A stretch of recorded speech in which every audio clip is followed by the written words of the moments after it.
प्रेम से बोले श्री अवध बिहारी सरकार की जय, श्री कनक बिहारी सरकार की जय। श्री सीतानाथ समारंभां श्री रामानंदार्य मध्यमाम् अस्मदाचार्य पर्यंतां वंदे गुरु परंपराम। आप सभी को रघुनाथ दास की तरफ से सादर जय सिया राम, जय सिया राम, जय सिया राम। आज का विषय है, हम लोग कली काल के इस प्रभाव को देख करके अखंड नाम संकीर्तन करते हैं, जिसमें अखंड नाम संकीर्तन में प्रथम कीर्तन है श्री राम जय जय राम, सीताराम जय सीताराम, जय श्री राम जय जय हनुमान, संकट मोचन कृपा निधान। इसी तीनों अखंड नाम संकीर्तन की महिमा का मैं वीडियो लेकर के आया हूँ। श्री वाल्मीकि रामायण में आदि कवि वाल्मीकि जी इस कथा को लिखे हैं, और जिस कथा में ये तीनों कीर्तन की महिमा को प्रभाव दिखाने के लिए, लोकांतर में प्रचार प्रसार करने के लिए, प्रसिद्धि कराने के लिए श्री नारद जी महाराज ये लीला करते हैं। एक बार की घटना है, स्वर्गपुरी में चर्चा होने लगी कि एक बार श्री अवध धाम के भगवान श्री रामचंद्र जी के राज धर्म पर धर्म सभा में एक बैठक किया जाए, जिस बैठक के द्वारा भगवान के ही इस नाम संकीर्तन की महिमा का प्रचार प्रसार किया जाए। तो उसी संदर्भ में सभी राजाओं को निमंत्रण दिया गया। देश देशांतर लोकांतर सभी राजा लोग पहुंच रहे थे श्री अयोध्यापुरी के धर्मसभा पर। उसी राजा में एक सुकंत नाम के राजा रहे, जो कि जा रहे थे तो बीच मार्ग में श्री नारद जी महाराज से मुलाकात हुई। श्री नारद जी महाराज पूछे कि भैया सुकंत कहाँ जा रहे हो? तो राजा सुकंत बोलने लगे कि गुरुदेव, मैं जा रहा हूँ श्री अयोध्यापुरी धर्मसभा में जहाँ पर सभी राजा लोगों को निमंत्रण दिया गया है, और सभी जितने भी बड़े बड़े संत महर्षि हैं, ये सब महात्मा लोग का भी दर्शन वहाँ हो जाएगा, सबको प्रणाम किया जाएगा, आशीर्वाद लिया जाएगा। इस हेतु से मैं भी जा रहा हूँ। तो नारद जी कहे कि भैया वहाँ बड़े बड़े संत साधु लोग पधारे होंगे तो सबको प्रणाम करना, लेकिन एक काम करना, श्री विश्वामित्र जी महाराज वहाँ पर रहेंगे तो उनको प्रणाम मत करना। तो राजा सुकंद पूछने लगे, कहे गुरुदेव क्यों? संतों का आशीर्वाद लेना तो यहाँ तक मनुस्मृति में लिखा गया है, अभिवादनशील सनित्यम वृद्धोपसेविना चत्वारि संप्रवर्धन्ते आयुर्विद्या यशोबलम। यदि कोई महापुरुष को प्रणाम किया जाता है तो वहाँ पर आयु, विद्या, यश और बल, चार चीज़ की प्राप्ति स्वतः हो जाती है, और आप मना कर रहे हैं। तो नारद जी बोले, राजा सुकंद, आप भी क्षत्रिय हो और विश्वामित्र भी क्षत्रिय रहे, तो इसलिए दोनों सजाती हो। अब भाई उनसे बड़े तुम हो क्योंकि तुम राजा हो। राजा जो है 8 अंग मिल करके वो राजा बनता है। कहे उनसे तुम बड़े हो, प्रणाम मत करना। कहे ठीक है गुरुदेव, जैसी आपकी इच्छा। राजा सुकंद पहुंच गए धर्मसभा में, और धर्मसभा में उपस्थित सभी गुरुजनों को, संत महात्माओं को प्रणाम किए, विश्वामित्र जी को प्रणाम नहीं किए। श्री विश्वामित्र जी महाराज जाति अपमान समझ कर क्रोधित हो गए और खड़े होकर के कहे कि हे रघुनंदन, आज इस अयोध्यापुरी के धर्म सभा पर एक साधु का अपमान हुआ है, सबको प्रणाम किया गया, लेकिन राजा सुकंद जो है मुझको प्रणाम नहीं किए, इसलिए मैं तुझको आज्ञा देता हूँ कि इसको तुम दंड दो। तो रामचंद्र जी कहे, गुरुदेव ये राजा के द्वारा अपराध हुआ है तो इसको मैं क्या दंड दूँ? विश्वामित्र जी महाराज कहे, इसको तुम प्राण दंड दो। तो श्री रामचंद्र जी अब धर्म संकट में पड़ गए, एक तरफ गुरु जी की आज्ञा और एक तरफ धर्म की। तो विचार किए कि ठीक है गुरु जी, आपकी जैसी आज्ञा हो। गुरु आज्ञा गरीयसी, गुरु जी की आज्ञा मान करके कह दिए कि गुरुदेव इसको दंड दिया जाएगा कल प्रातःकाल सरयू किनारे में, मृत्यु दंड। अब राम जी अवघोष करा दिए। तो राम जी एक बार कहते हैं, दोबारा कहते नहीं, क्योंकि रघुकुल रीत सदा चल जाई, प्राण जाइवर वचन न जाई। रघुकुल की यही रीत है कि एक बार वो वचन दे देते हैं तो वचन फिर टलता नहीं है। अब राजा सुकंद जो है कांप गया, अब वो जाए तो जाए कहाँ। लेकिन राजा सुकंद विचार किए कि भाई भगवान से बड़े होते हैं भगवान के भक्त। तो कौन है भक्त? कह श्री हनुमान जी महाराज। चले गए श्री हनुमान जी महाराज के पास। तो हनुमान जी तो थे नहीं, माता अंजनी जो है घर पर रसोई बना रही थी। माता अंजनी के पास जा कर के राजा सुकंद रोने लगा, कहे मैया प्राण रक्षा करिए, प्राण रक्षा करिए। तब माता अंजनी पूछती हैं कि बेटा हुआ क्या है। तो कहे सारी घटना को सुना दिए कि रहे हम राम जी हमको मृत्यु दंड देने के लिए अवघोष करा दिए हैं, प्रातःकाल हमारी कल मृत्यु दंड दी जाएगी हमको सरयू किनारे में। तब माता अंजनी कहती हैं कि ठीक है राजन, जब हनुमान आ जाएगा तो उसको मैं कुछ बोलूँगा तुम्हारे बारे में। तब तक राजा को सांत्वना प्रदान कर दिए, राजा चला गया, अपनी राज दरबार में पहुंच गए। इधर श्री हनुमान जी महाराज जब लौट करके आए हैं अपनी कुटिया पर, तब हनुमान जी महाराज माता जी को प्रणाम किए। माता अंजनी कहती हैं कि बेटा मैं तुझको आज आशीर्वाद नहीं दूंगी। कह क्यों? तुम्हारे लिए एक आज्ञा है, यदि आज्ञा जब तक तुम नहीं मानोगी तब तक आशीर्वाद नहीं दूंगी। हनुमान जी महाराज कहे कि माता जी वह पुत्र धन्य है जिस पुत्र को माता जी के द्वारा कोई भी आज्ञा मिल जाए, सेवा मिल जाए, वो सौभाग्यशाली पुत्र है। माता जी आप आज्ञा प्रदान करिए। तब माता अंजनी जो है राजा सुकंद के सारे घटना को सुना देती है। कहे राजा सुकंद को मृत्यु दंड दिया जाएगा सरजू किनारे में, यदि तुम पुत्र हो तो तुम वचनबद्ध लो कि मैं उस राजा सुकंद को प्राण रक्षा करूँगा। अब हनुमान जी महाराज धर्म संकट में पड़ गए। कहे माता जी अब बताइए तो कौन है, तो कौन मारने वाला है राजा सुकंद को। तो अंजनी माता कहती हैं कि बेटा तू जब तक राम जी का साक्षी नहीं लेगा, कसम नहीं खाएगा, तब तक मैं तुमको नहीं बताऊंगा। हनुमान जी बोले कि माता जी मुझे राम जी की कसम है, आप बताइए। तब माता अंजनी कहने लगी कि बेटा राम जी द्वारा मृत्यु दंड दिया गया है, यदि तुम उसको नहीं बचाओगे तो मारा जाएगा बेचारा। अब हनुमान जी महाराज धर्म संकट में पड़ गए। एक तरफ माता जी की आज्ञा, एक तरफ प्रभु की सेवा, धर्म संकट में पड़ गए। अब क्या किया जाए?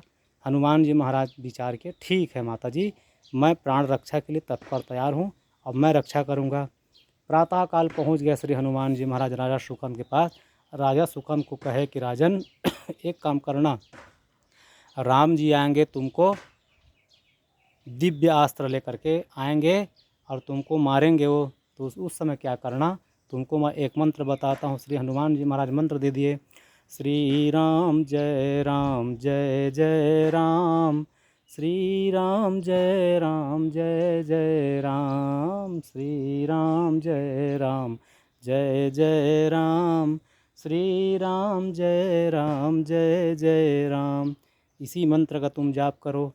राजा सुकंद जो है सरजू किनारे में बैठ गए तट पर और इसी मंत्र का जाप करने लगे। श्री रामचंद्र जी आए हैं अस्त्र लेकर के और अस्त्र चला दिए, तो राजा सुकंद जो है मंत्र का जाप कर रहा है, श्री राम जय जय राम, श्री राम जय जय राम।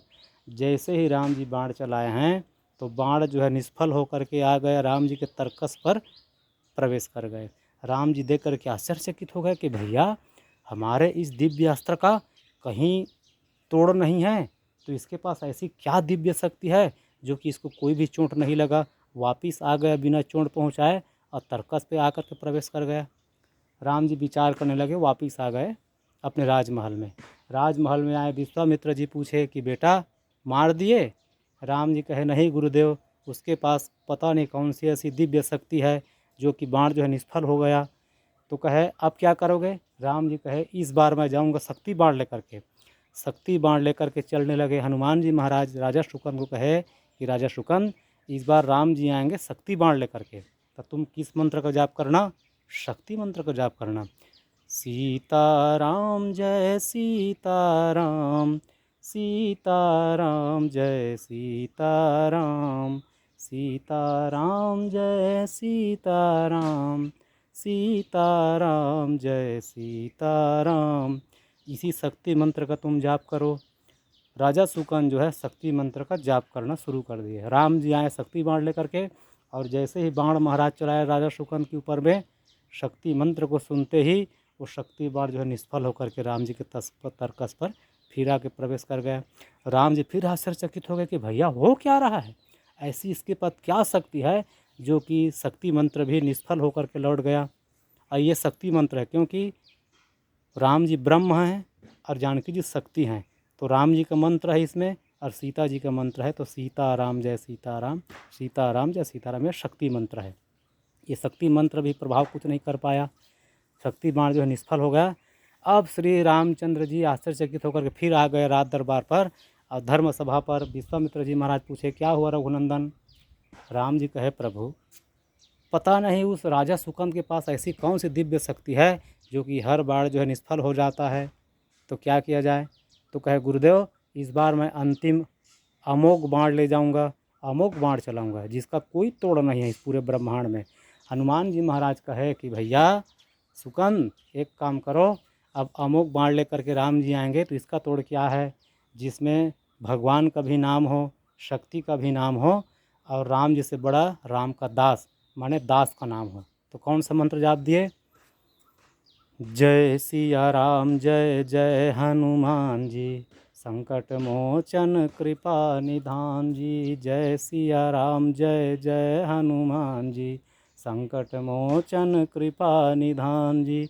जय सिया राम जय जय हनुमान जी, संकट मोचन कृपा निधान जी। जय सिया राम जय जय हनुमान जी, संकट मोचन कृपा निधान जी। अब मंत्र का जाप कर रहे हैं जिसमें भगवान राम जी का नाम है, जानकी जी का नाम है और दास श्री हनुमान जी का नाम है। तीनों का नाम जाप कर रहे हैं, नाम संकीर्तन कर रहे हैं। राम जी आए अमोघ बाण लेकर के, जिसका कोई पूरे ब्रह्मांड में तोड़ नहीं। अमोघ बाण चला दिए तो बाण जैसे ही चलाए मंत्र के प्रभाव से अमोघ बाण भी निष्फल होकर के राम जी के तरकस पर प्रवेश कर गए। अब राम जी फिर आश्चर्यचकित विचार किए, हो न हो यहाँ पर हनुमान है, क्योंकि हनुमान जी द्वारा इसको कोई युक्ति बताई गई है और इस युक्ति के द्वारा मेरा सारा बाण जो है निष्फल हो रहा है। कहे, हनुमान छिपे हो कहीं भी तो बाहर निकल आओ। श्री हनुमान जी महाराज हाथ जोड़ करके बाहर निकल आए। कहे, प्रभु ये आप ही की महिमा है, क्योंकि श्री नारद जी द्वारा ये सारी लीला की गई है। आपके नाम संकीर्तन की प्रभाव को जग में प्रचार प्रसार करने के लिए, लोक लोकांतर में प्रचार प्रसार करने के लिए, देश देशांतर में प्रचार प्रसार करने के लिए आपकी ये नाम संकीर्तन की महिमा की प्रसिद्धि सबको दिलाने के लिए, जानकारी कराने के लिए लीला रची गई है। प्रभु इस दास को आप क्षमा करिए, क्योंकि आपकी मंत्र की महिमा आप स्वयं नहीं कह पाते। कहाँ कहाँ लगी नाम बड़ाई, राम न सकहि नाम निज गाई। अपने नाम की महिमा स्वयं रामचंद्र जी भी नहीं गान पाते, तो ये है राम नाम की महिमा। श्री राम जय जय राम, सीताराम जय सीताराम, जय सिया राम जय जय हनुमान, संकट मोचन कृपा निधान। तो यह है अमोघ बाण, जिसमें भगवान का नाम है, जानकी जी का नाम है और दास श्री हनुमान जी का नाम है। हनुमान जी महाराज राम जी कौन से दास हैं? तो हनुमान जी महाराज श्री हनुमान जी हैं राम जी के अनन्य दास। बड़ भागी अंगद हनुमाना, चरण कमल चापत विधि नाना। हनुमान सम नहीं बड़ भागी, नहीं कोई राम चरण अनुरागी। हनुमान जैसा कोई बड़ भागी है नहीं, कोई भक्त नहीं, और राम जी के चरणों के अनुरागी हनुमान जी जैसा कोई बड़ा भक्त है नहीं। तो जिस कीर्तन में, अखंड नाम संकीर्तन में हनुमान जी का नाम है, प्रभु श्री राम जी का नाम है, जानकी जी का नाम है, ये क्या है? कलयुग में सबसे प्रभावशाली है मंत्र, जिसको हम लोग कीर्तन में करते हैं। और इस कलिकाल में कीर्तन का ही प्रभाव है। यत फलम नास्ति तपसा न योगेन समाधिना, तत्फलम सम्यक कलौ केशव केवल कीर्तनात्। इस कलयुग में नाम संकीर्तन की महिमा है। तो यदि आप लोग नाम संकीर्तन करते हैं तो ज़रूर इस मंत्र को आप लोग कीर्तन में लाइए और अपने घर में बैठ करके कम से कम 10 मिनट समय निकाल करके पूरे परिवार के साथ बैठिए और जय सिया राम जय जय हनुमान, संकट मोचन कृपा निधान। जय सिया राम जय जय हनुमान, संकट मोचन कृपा निधान। इस नाम संकीर्तन का आप लोग जाप करिए। ठाकुर जी विशेष कृपा करेंगे, श्री हनुमान जी महाराज विशेष कृपा करेंगे। इसी के साथ आप सभी को सादर जय सिया राम जय सिया राम जय सिया राम।